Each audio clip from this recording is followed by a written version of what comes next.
Okay, I just wanted to go live for like just a second because okay, so um reporting live from my sofa is talking about Lori Daybell and her post interview, conviction interview. Like Lori is talking about, oh, I'm not surprised that I'm found guilty because the justice system, well, it's just stacked, you know, and oh, this our justice system is so difficult. Is our justice system corrupt? Yes. Is our justice system stacked? Yes. Sometimes does our justice system actually work though? Well, yeah, it does. Is that a fluke, a coincidence?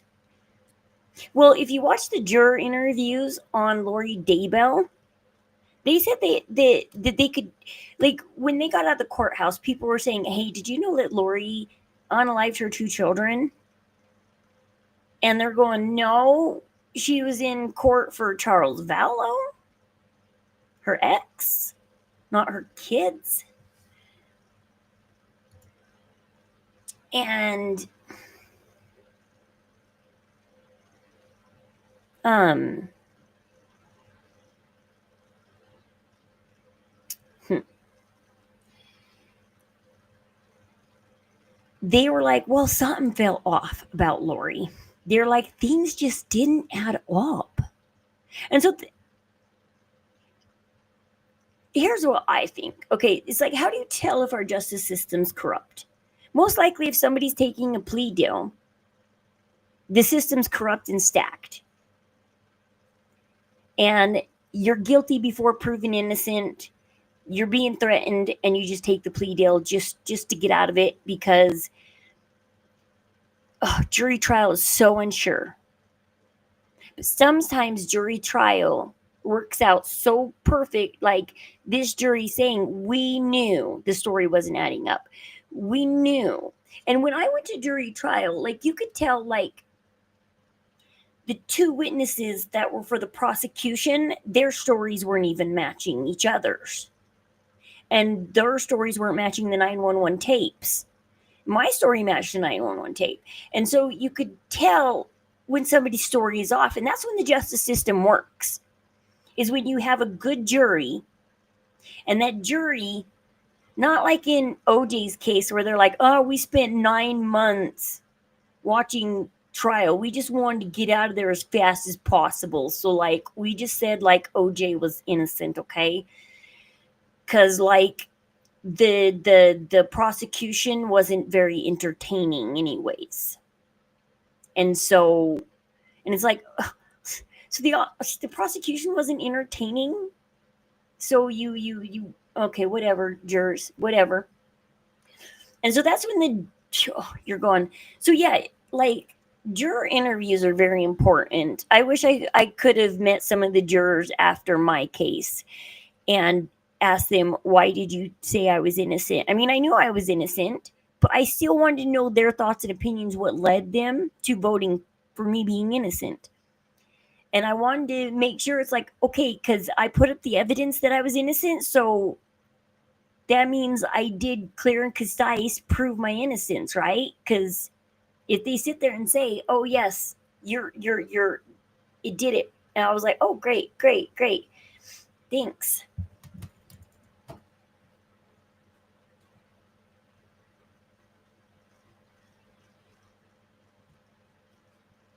And so yeah,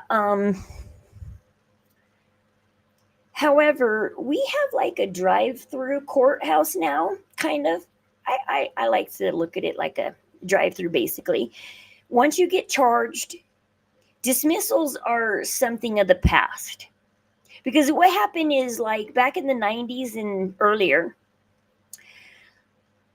people would get the cops called on them, they'd get a police report, and they'd go to court. And sometimes the victim would back down for whatever reason. Like the victim could be threatened, hey, if you punish me in court, if you I will find you and I will come after you. And so victims and domestic violence and women were getting bullied, or, hey, I love you, honey, please don't punish me in court. And they would all the time that their husbands or their abusers talk them out of. And sometimes cases were dismissed because, well, people were like, well, I called the cops in anger. That turns out to be the wrong thing. Okay. I'm glad and then they dismiss the case. Or the witness wouldn't show up and the case would get dismissed. But they made a new law recently in the last, I think, decade that they were like, okay, this cannot happen anymore. Once you call the cops on especially a domestic violence case, and that's definitely the law here in Utah, is someone's getting arrested, which since that has happened, more innocent women have been getting arrested and the abusers have been actually going free. So actually this law is not working out in favor, actually. And so the arrest of women has gone up. I'm not saying women are always innocent, but I'm just saying I do know a few people that have gone to court that were innocent. And it also depends on where the fight went down. One girl, it was at her boyfriend's house. So she got arrested because it was his house. If the fight goes down at your house, you're more protected than if you're, because you're trespassing. When a fight goes down at somebody else's house, it's trespassing. And so you can get charged with an additional trespassing for fighting on somebody else's property. So the time of dropping cases is over. So now you go in and you're guaranteed to at least walk out with a plea deal. And it depends. Like in Ruby Frank's case, well, she ain't getting a plea deal. And there's been plenty of people that have done child abuse and they're not getting a plea deal. There is clear and concise evidence of the abuse. They're not even making it to jury trial. They're just pleading guilty. Their lawyers are telling them plead guilty. And we're going to will and deal to get you as low a sentence as possible. And I think Ruby Frank, it's like 15 years per child if it's a felony 1. But if you're on a felony 1 and you get a plea deal, then most likely you might be innocent of the crime. And because when the prosecution side, they don't have, and the evidence isn't looking so great, and your evidence is looking pretty darn good, and they're scared to face you in court, they might just straight up offer you a golden plea deal. And just be like, hey, let's just let both sides win. Because a plea deal is a win for both sides. They get their conviction, both sides, but the other side, they don't get you fully convicted. It's like a win for both sides because they're like, hey, I got you a deal. I swung you a deal. You're on probation for like 6 months or a year or something. And, it's like, I swung you this deal. And so that's one way to tell if our justice system is unfair is look at the deals that are being handed out. And if that deal is too good to be true, most likely there was some talk between the prosecution and the defense side of, let's just bargain so we both win. Nobody wants to spend the next year in court facing off each other because we both have good evidence. And if the defense side wins, it could be an embarrassment to the state. And so it's like, we'll just do a plea deal. A plea deal is a way to shove a lot of things under the rug. Like when Michael Jackson, like we were talking about this on my Twitch stream the other day, like Michael Jackson settling out of court, that doesn't mean Michael was guilty. That just means Michael wanted to shut it down quickly. And they forced his hand to shut it down quickly. And so they make a plea deal or they make a deal outside of court and they put stuff in the deal like NDAs and stuff. And so, if they're putting NDAs in the deal and whatnot, that it could also and Gypsy Rose also proves that the justice system is corrupt because Gypsy should have been in for life and Nick should have got some kind of help or something. Like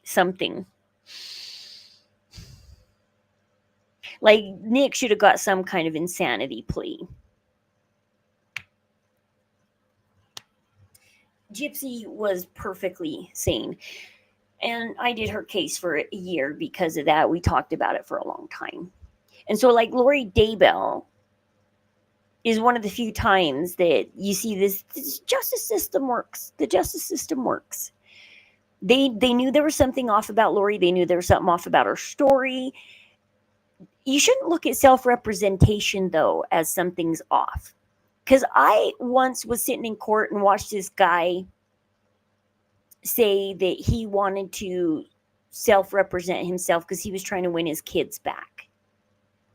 And I took it as a very passionate father who loves his kids and didn't trust a standard lawyer, which I don't blame him.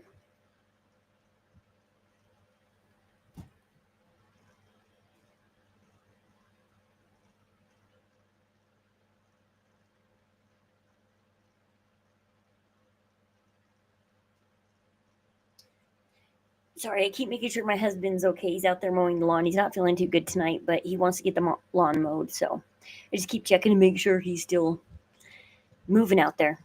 But anyways, I just wanted to talk for a minute about Lori Daybell and is the system stacked? Is our justice system corrupt? Now, I told the story. I've told this a few times on my podcast about the guy in Missouri. This just happened earlier this year, I think in February. He took an Alford plea. Because an Alford plea allows you to maintain your innocence, but you take on a punishment.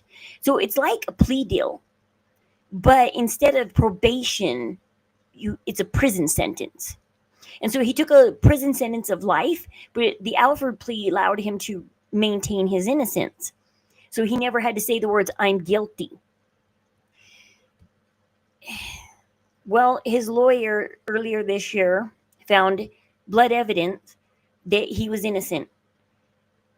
Turned that into the courts, and the judge said, you know what? Let's just go ahead and execute this guy in 2 weeks. And the lawyer walked out and said, well, that was a shame. And you're going, whoa.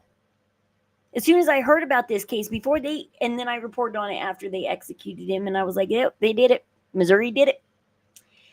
That's one crazy state. They went ahead and executed an innocent man.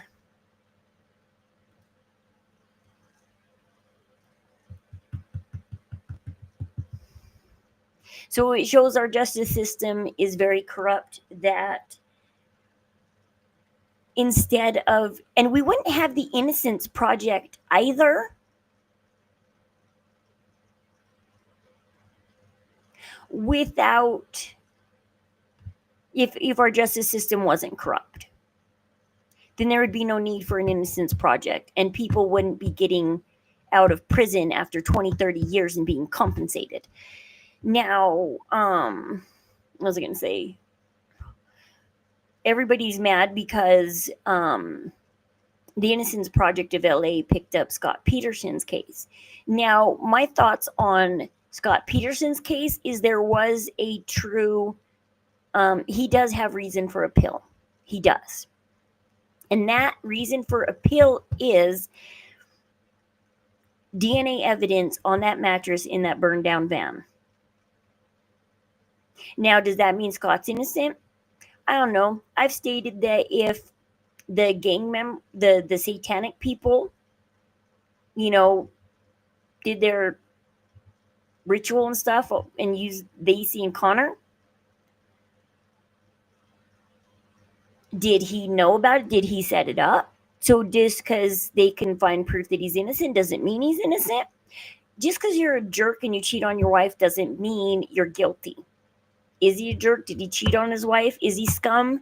Yeah, he's been cheating on Lacey since they were dating. He's never been a good husband. This is why you don't push somebody that doesn't want to have kids to have kids. She shouldn't have pushed him. She shouldn't have.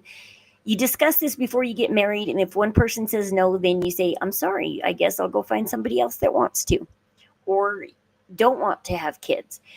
But I am so against pushing people to have kids if they say no. Let somebody say no and let them marry somebody that also says no.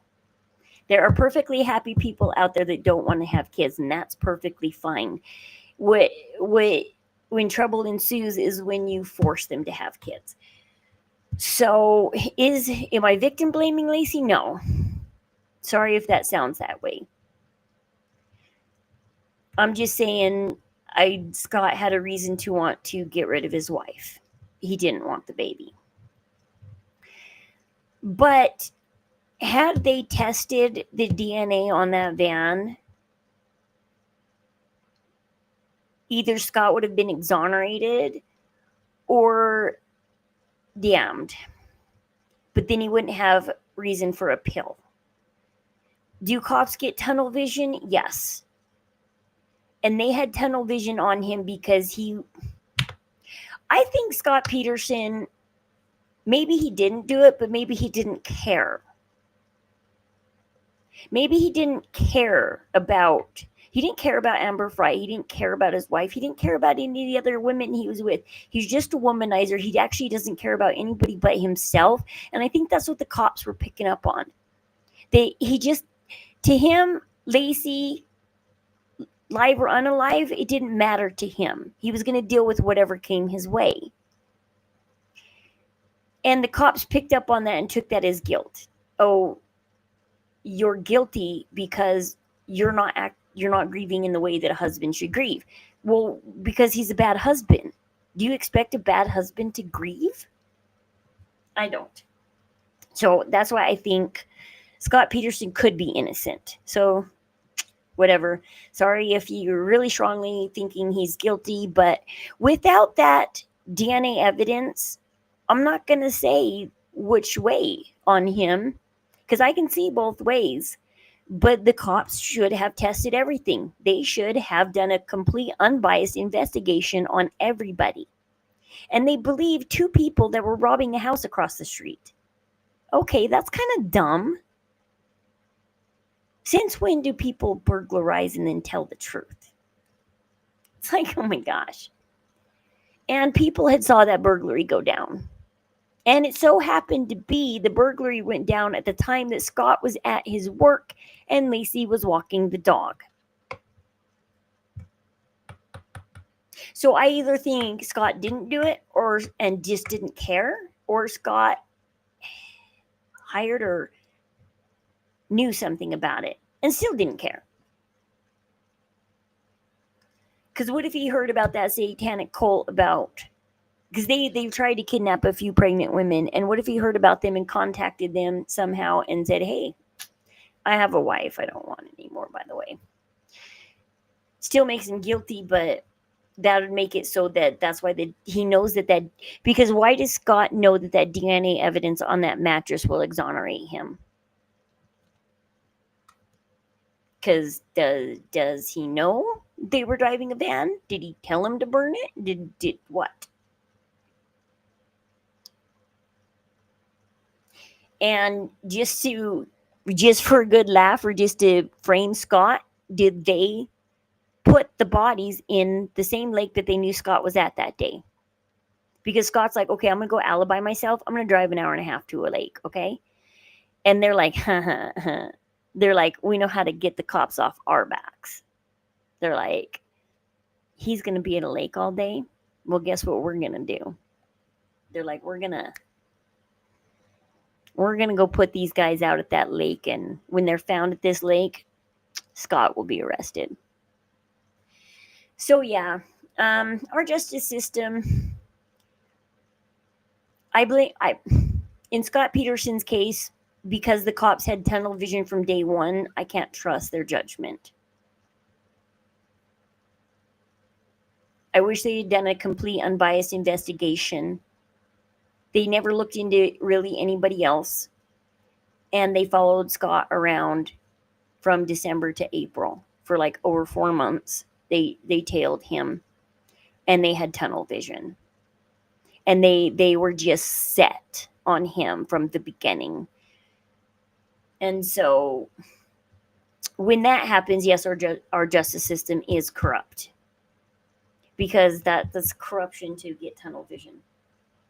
But anyways, I just want to talk real quick about Lori Daybell's verdict and see what you guys think about her saying that the system is corrupt but and stacked against her. But it's like, is it really stacked against her, or is our justice system corrupt, but every once in a while you get a actual piece of it that works? So stay happy, stay healthy, stay loved, stay warm, and stay spiritual.